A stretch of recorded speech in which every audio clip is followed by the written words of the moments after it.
Assalamualaikum warahmatullahi wabarakatuh. Waalaikumsalam warahmatullahi wabarakatuh. Bismillahirrahmanirrahim. Alhamdulillahi rabbil alamin.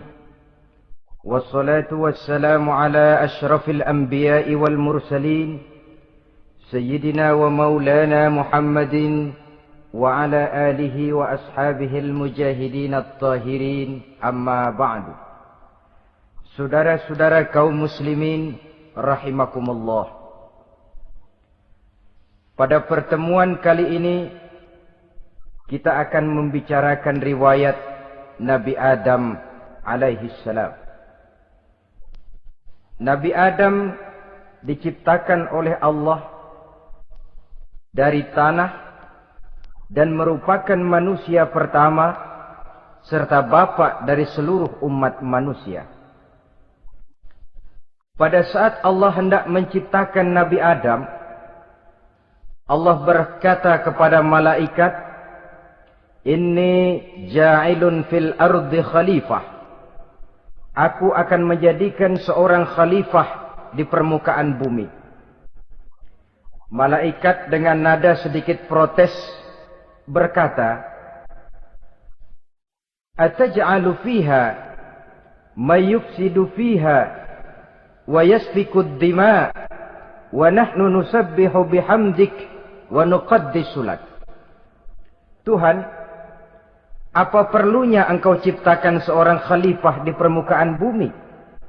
Kelak kalau mereka berkembang biak, kerjanya hanya akan melakukan kerusakan, menumpahkan darah, saling bermusuhan satu sama lain.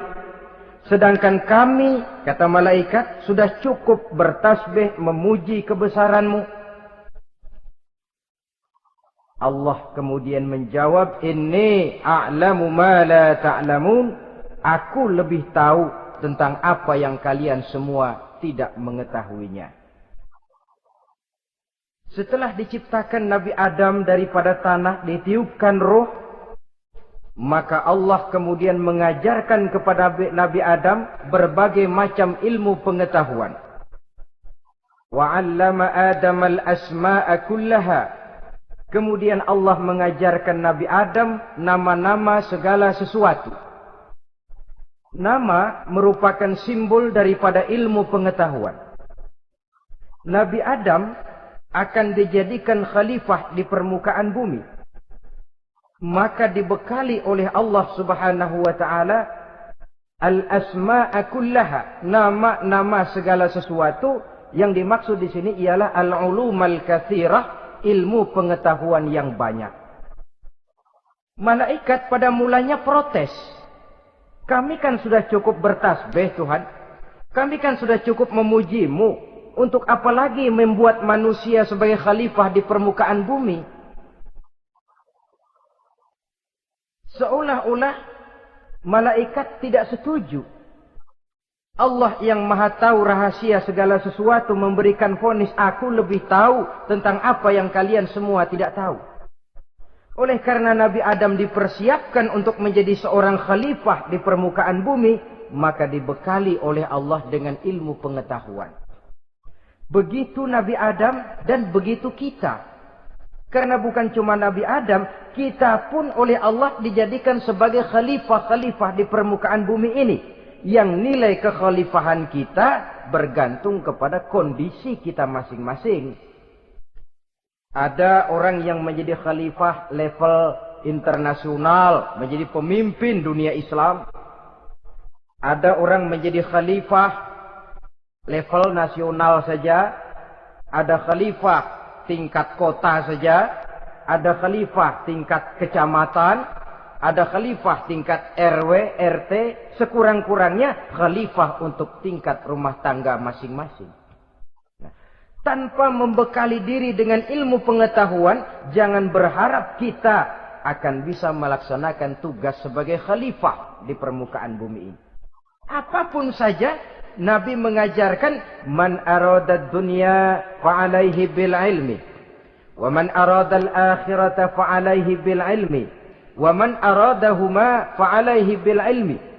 Siapa yang menginginkan dunia harus dengan ilmu. Yang menginginkan akhirat juga harus dengan ilmu. Yang menginginkan dunia akhirat juga harus dengan ilmunya. Tanpa dasar ilmu, maka manusia tidak akan bisa menjalankan tugas kekhalifahan. Setelah diajarkan Adam nama segala sesuatu, dikonfrontir, dihadapkan dengan malaikat. Malaikat, kalau tadi kamu bilang buat apa perlunya menciptakan khalifah? Nih bentuknya. Adam. Sekarang malaikat, coba kamu sebutkan nama segala sesuatu ini yang ada di sini ini. Malaikat berkata, Subhanaka la ilma lana illa ma 'allamtana. Ya Allah, kami tidak punya ilmu, kami tidak tahu semua itu kecuali apa yang telah Engkau ajarkan kepada kami. Kalau kamu tidak sanggup, Adam, sebutkan nama-nama semua itu. Adam menyebutkannya dengan lancar. Ketika itulah Allah memerintahkan malaikat untuk sujud kepada Nabi Adam alaihi salam. Sujud di sini bukan sujudul ibadah, sebab sujud ibadah kepada yang selain Allah haram. Tapi sujud di sini sujudut tawadhu' i'tirafan bi fadli Adam. Sujud merendahkan diri sebagai pengakuan terhadap keutamaan dan kelebihan Nabi Adam. Maka orang yang banyak ilmunya lebih utama dari orang yang hanya banyak ibadahnya. Bahkan iblis lebih takut kepada orang alim yang sedang tidur daripada orang goblok yang lagi ibadah. Model ini diceritakan dalam Ihya-nya Imamul Ghazali. Iblis masuk ke masjid mau menggoda orang lagi sholat. Sudah masuk di pojok masjid, dia lihat orang lagi tidur. Ngacir iblis keluar, cepat benar. Pucat mukanya. Ketemu di jalan sama temennya. Kenapa lari, Mas?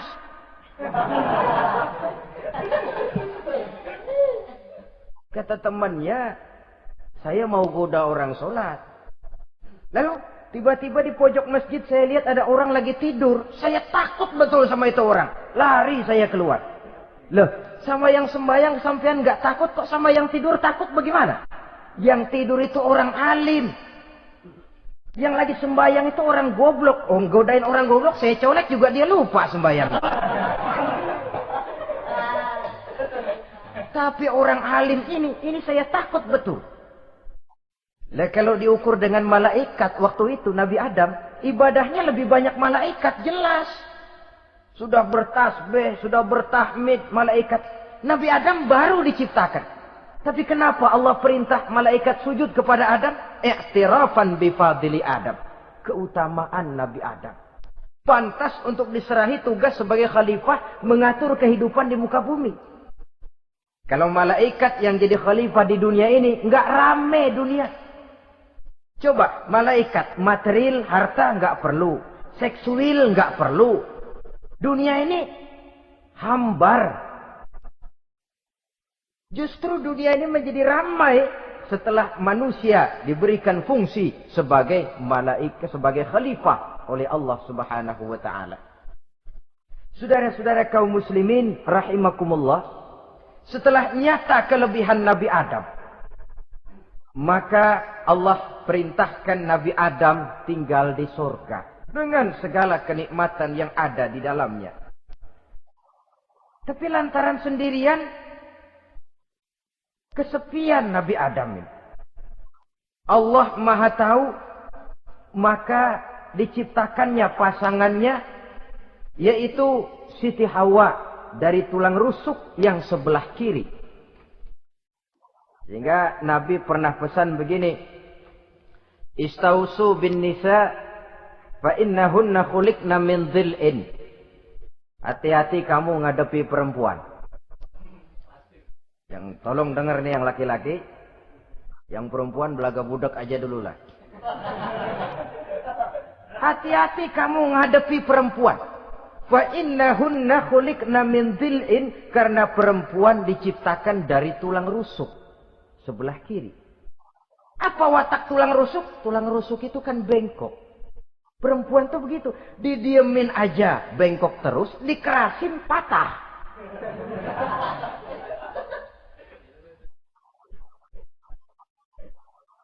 Saudara-saudara, di sini kita ambil satu hikmah bahwa ternyata yang bikin hidup terasa enak karena di sekitar kita banyak orang lain.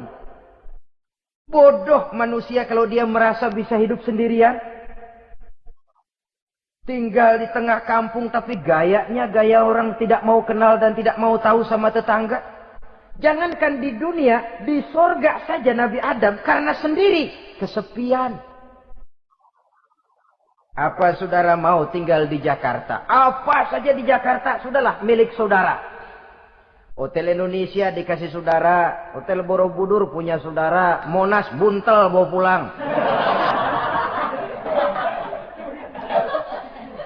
Semanggi ambil, tapi di Jakarta saudara tinggal sendirian. Kira-kira enak nggak? Ternyata yang bikin hidup terasa nikmat karena di sekitar kita banyak orang lain. Begitulah Allah ciptakan Siti Hawa. Setelah diciptakan Siti Hawa, natur manusiawi. Nabi Adam mau main pegang aja. Kata Allah, hai Adam, jangan kau sentuh sebelum kau bayar maharnya. Maharnya apa ya Allah? Maharnya antusalliya ala Muhammadin sallallahu alaihi wasallam. Maharnya kau bersolawat kepada Nabi Muhammad. Manusianya belum lagi diciptakan tapi namanya sudah ada. Nurnya sudah ada. Bahkan dijadikan mas kawin antara Adam dengan Hawa. Karena itu dalam Islam sebenarnya urusan kawin itu bukan yang sulit. Maka jangan dipersulit. Tapi juga jangan digampang-gampangin.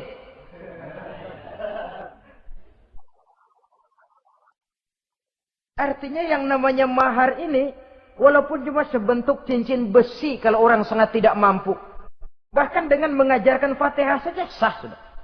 Saya terima nikahnya Fulanah binti Fulan dengan mas kawinnya saya ajarkan dia surah Fatihah. Kalau memang kere betul, tidak punya apapun, sah sudah itu.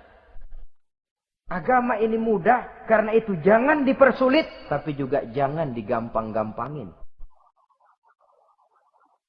Setelah itu Allah memerintahkan, Ya Adam uskun anta wa zawjukal jannah. Hai Adam, kau dan istrimu tinggallah dalam surga. Wa kula minha ragadan haitsu syi'tuma. Segala makanan yang ada di dalamnya boleh kau makan. Pakaian yang aneka warna boleh kau pakai. Nikmati seluruh fasilitas yang ada di surga ini. Cuma atu aja Adam. Yang lain boleh dah. Mau ngapa pakai atu aja jangan. La taqraba hadhihi syajarah. Jangan kamu dekati pohon khuldi itu. Dekat saja jangan. Apalagi sampai metik. Jangan Adam. Saudara, ma'asyiral muslimin, itulah watak manusia. Kalau ada 10 persoalan, yang 9 boleh, yang 1 tidak boleh, yang tidak boleh yang bikin dia penasaran. Gue pengen tahu ngapa kagak boleh sih. Timbul penasaran. Apalagi iblis selalu berusaha. Sebab pada waktu malaikat disuruh sujud, semuanya sujud kepada Adam. Iblis tidak mau sujud. Tuhan tegur. Iblis, kenapa kamu tidak mau sujud? Mana mungkin Tuhan.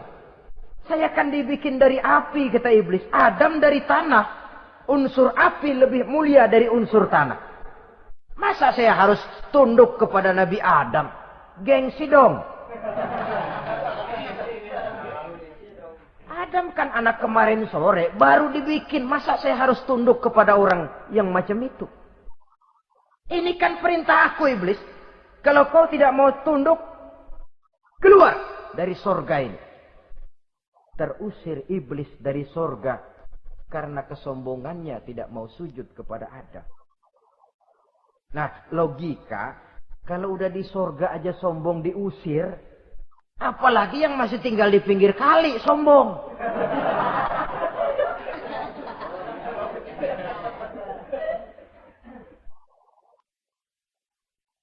Tapi sejak peristiwa terusirnya itu, iblis bikin proklamasi.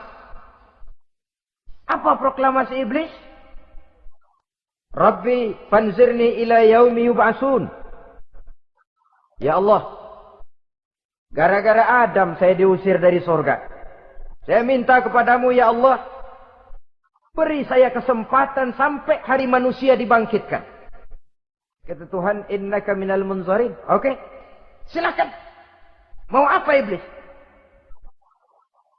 Rabbi bima aghwaytani la uzayyinanna lahum fil ardi wa la ughwiyannahum ajma'in. Ya Tuhan, disebabkan engkau telah menyesatkan aku, akan aku hiasi mereka manusia dengan kejahatan yang ada di muka bumi ini, dan aku akan sesatkan mereka semua. Ini proklamasi iblis. Gara-gara Adam saya terusir dari surga, maka sejak saat ini Adam dan seluruh keturunannya musuh bebuyutan saya. Akan saya lakukan segala macam cara untuk menggelincirkan manusia agar mereka menjadi orang yang engkau murkai ya Allah. Kemudian Allah memberikan jawaban. Dialog ini saudara bisa lihat dalam surah Al-Hijr ayat 40, 41 sampai 44. Kata Allah apa? Inna ibadi laisa laka alaihim sultanun illa man ittaba'aka minal ghawin. Silahkan iblis. Yang lain barangkali bisa kau goda. Kecuali hamba-hambaku yang benar-benar hambaku, engkau tidak akan punya daya mempertipu mereka. Engkau tidak akan punya kemampuan menggelincirkan mereka. Kecuali kalau memang mereka sudah mau ikut pengaruhmu. Sepanjang mereka benar-benar menjadi hambaku, kata Allah. Hamba Allah yang sebenarnya, mereka di luar kekuasaanmu, iblis. Tapi kalau mereka sudah turun menjadi hamba harta, hamba dunia, hamba pangkat, budak jabatan, mereka itu yang bisa kau gelincirkan. Selama mereka masih tetap sebagai hambaku, kata Allah, mereka di luar jangkauan kekuatan dan kekuasaanmu, iblis. Nah, sejak saat itu kan iblis selalu nyari jalan, nyari lantaran bagaimana Adam nih supaya dia tergelincir. Gara-gara dia saya diusir dari surga. Nguping terus iblis. Sampai akhirnya dia dapat berita tentang dilarangnya Nabi Adam mendekati pohon khuldi itu. Satu hari dengan muka sedih. Ya, iblis itu the best actor. Aktor ulung dia. Dengan roman muka sedih. Dia datang kepada Nabi Adam dan Siti Hawa. Kata Nabi Adam, iblis, ente kok tampangnya demek amat sih?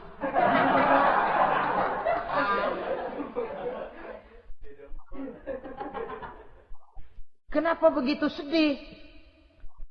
Adam, saya sebenarnya tidak ada yang bikin saya sedih. Cuma saya dapat berita bahwa engkau tidak akan selamanya di dalam surga ini. Wah Adam, kalau engkau bisa tetap tinggal di surga bersama istrimu, alangkah bahagianya saya, kata iblis. Tapi saya dapat kabar, ente nggak bakalan lama-lama di surga. Buktinya ente dilarang makan buah khuldi. Khuldun artinya kekal. Kalau kau makan buah itu, kau akan kekal di surga Adam. Tuhan nggak pengen, makanya dilarang. Wa qasamahuma inni lakuma laminan nasihin. Untuk memperkuat omongannya, sumpah si iblis. Bener Dam, saya sih ngomong cuma buat kepentingan ente. Saya sayang sama ente. Yang tahu cuma saya dah. Bicaranya seolah-olah untuk kepentingan Nabi Adam. Sebenarnya tujuannya tidak lebih menjerumuskan Nabi Adam. Begitu iblis zaman dulu, zaman Adam. Dan begitu iblis zaman sekarang. Seolah-olah bicaranya untuk kepentingan umat Islam. Tapi sebenarnya tujuannya ngelecehin. Memperdayakan umat Islam. Dia bilang kepada Adam, saya sih cuma ngasih saran Adam, kalau ente pengen selamanya di surga, petik aja tuh buah. Pokoknya beres dah. Itu si Tuhan ngelarang ya bohongin doang lo. Supaya kau dan istrimu tidak lama-lama di surga, maka dilarangnya kau memakan buah khuldi itu. Udah, embat saja. Saudara-saudara, tipu daya iblis ini bisa kita baca dalam surah Al-A'raf ayat 20 sampai ayat 22. Nabi Adam tergoda, ditambah oleh bujuk rayu Siti Hawa. Nabi Adam yang setengah hati itu akhirnya terpancing betul. Sebab itu perempuan, walaupun peranannya tidak begitu kelihatan, tapi memang sangat menentukan. Tidak ada seorang suami bisa sukses jadi apapun dia tanpa peran serta istrinya. Karena itu sebagai muslim, kita punya teman hidup dan kita punya lawan hidup. Siapa teman hidup kita? Dalam arti sempit, teman hidup kita istri. Kalau dia istri tentu suami yang taat kepada Allah dan Rasulnya. Dalam arti luas, teman hidup kita ialah setiap muslim. Setiap orang yang pandangan hidupnya sama dengan kita. Itu teman hidup. Lalu lawan hidup kita siapa? Lawan hidup kita secara mutlak iblis dalam segala bentuknya. Iblis yang berbentuk halus, ini ngusirnya rada lebih gampang. Konon ya, iblis setan itu kalau dengar orang azan kan lari. Takut dia, dibacakan bismillah, minggir. Yang sulit diusir ini iblis yang berbentuk manusia. Diazanin nyengir.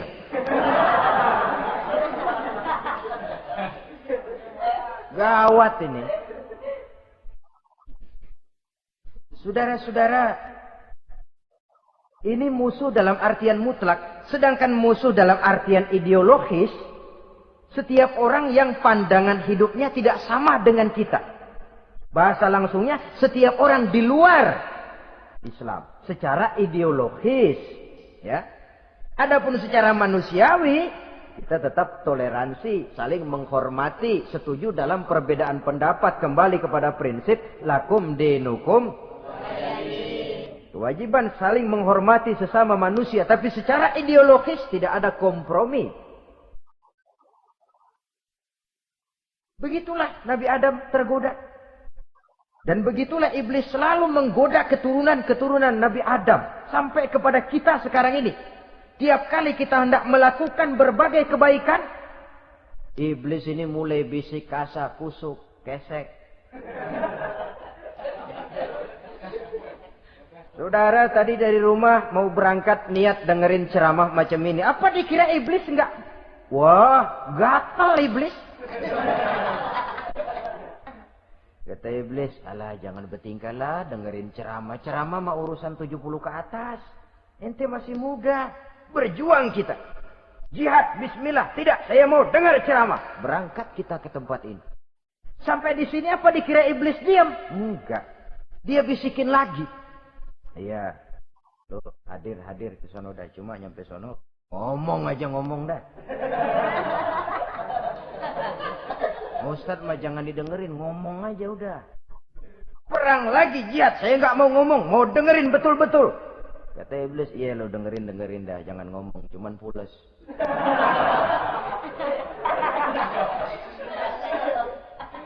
Segala macam cara dilakukan oleh iblis untuk menggelincirkan manusia. Ketika Nabi Adam mengambil buah khuldi itu, datanglah murka Allah. Adam, seolah-olah kalau bahasa kita, kelewatan kamu Adam. Dari belum ada, aku ciptakan kau. Barangkali kau merasa kesepian, aku ciptakan Hawa. Aku tinggikan derajatmu dari malaikat sampai malaikat sujud kepadamu. Aku perintahkan kau tinggal di sorga dengan seluruh fasilitas yang ada di dalamnya. Cuma satu yang aku minta, jangan dekati pohon khuldi, engkau tidak sanggup Adam. Keluar dari sorga ini. Terusir Nabi Adam dan Siti Hawa dari sorga. Turun ke dunia ini. Turun terpisah lagi. Ya Allah. Orang itu kalau biasa susah, ketemu susah sih menglalap namanya. Makanannya. Tapi biasa seneng ketemu susah. Ini yang kalau tidak kuat mental. Tengoklah zaman sekarang kan nih.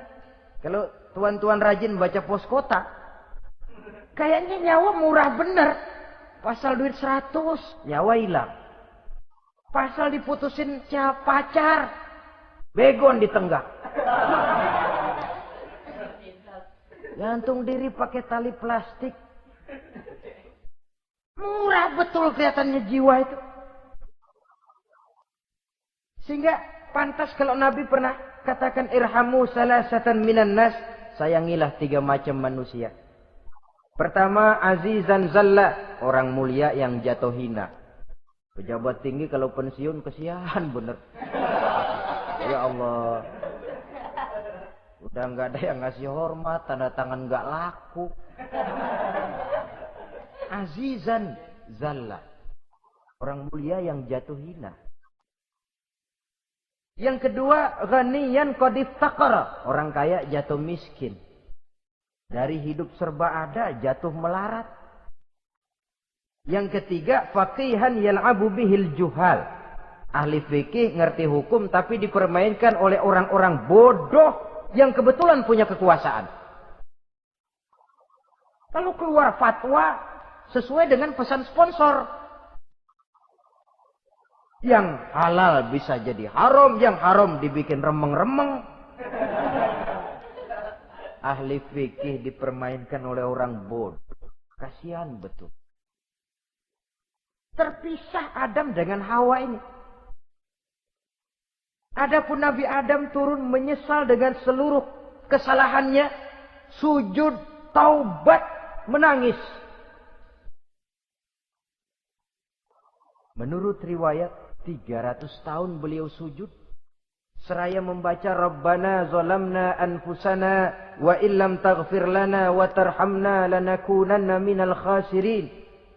Ini doanya Nabi Adam. Ya Allah, kami telah zalim kepada diri kami sendiri. Andai kata engkau tidak kasihan, tidak memberikan ampun kepada dosa yang kami lakukan, sungguh kami termasuk ke dalam golongan orang-orang yang rugi. Ini yang dibaca Nabi Adam dalam taubatnya. Di akhir taubatnya, Nabi Adam munajat kepada Allah. Ya Allah, dengan kebesaran Muhammad, ampunilah dosa saya. Allah tegur, kaifa araftahu ya Adam walam akhluqhu. Dari mana kau bisa tahu nama Muhammad Adam, padahal aku ciptakan saja belum manusianya. Kata Nabi Adam, pertama, ketika engkau ciptakan saya, engkau tiupkan ruh ke dalam jasad saya, terbuka mata saya memandang ke bawah arasmu. Di sana nampak dengan jelas tertulis di kaki arasmu, La ilaha illallah Muhammadur Rasulullah. Taulah saya bahwa Muhammad ini orang yang paling dekat dengan engkau ya Allah. Sampai namanya bergandengan dengan namamu di kaki arasmu. Yang kedua, ketika saya hendak menyentuh Hawa, kau juga yang mengatakan jangan kau bayar maharnya sebelum kau bersolawat kepada beliau. Ini sajalah pembicaraan kita kali ini. Terima kasih banyak atas segala perhatian. Mohon maaf atas segala kekurangan. Usikum wa nafsi bitaqwallah. Aqulu qauli hadza. Wassalamu alaikum warahmatullahi wabarakatuh.